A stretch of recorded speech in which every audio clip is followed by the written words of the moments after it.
গঙ্গা চুক্তি নবায়নের আগে তিস্তা নিয়ে আলোচনার জন্য ভারতকে শর্ত জুড়ে দিতে সরকারের প্রতি আহ্বান জানিয়েছেন জনতার দলের চেয়ারম্যান নিরাপত্তা বিশ্লেষক ব্রিগেডিয়ার জেনারেল অবসরপ্রাপ্ত শামীম কামাল। শনিবার দুপুরে রাজধানীর প্রেস ক্লাবে সীমান্তে ভারতীয় আগ্রাসন ও পানি সন্ত্রাস নিয়ে আলোচনায় তিনি এ আহ্বান জানান। তিনি বলেন, গঙ্গা চুক্তির মাত্র 52% পানি পেয়েছে বাংলাদেশ।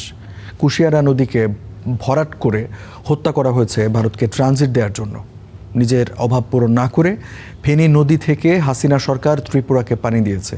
অভিযোগ করেন, ভারতের সুবিধার জন্য নিজ দেশের স্বার্থ বিক্রি করে দিয়েছে বিগত সব সরকার।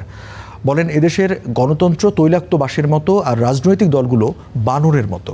সঠিক নেতৃত্বের অভাবেই দেশ এগুচ্ছে না। রংপুর দখলের যে ষড়যন্ত্রটা ভারত করেছে, ভয়াবহ ষড়যন্ত্র। তারা ওখানে যেটা করতেছে যে বড় বড় মূর্তি বানাচ্ছে এবং সেই মূর্তি ভারতীয় কমিশনার এসে উদ্বোধন করতেছে। প্রত্যেকটা ইয়াং যে জেনারেশন আছে তাদেরকে মৌলিক সামরিক প্রশিক্ষণ দিতে হবে। কোন দেশ কোনোদিনই জাতি উঠে দাঁড়াতে পারে না যদি সঠিক নেতৃত্ব না পায়।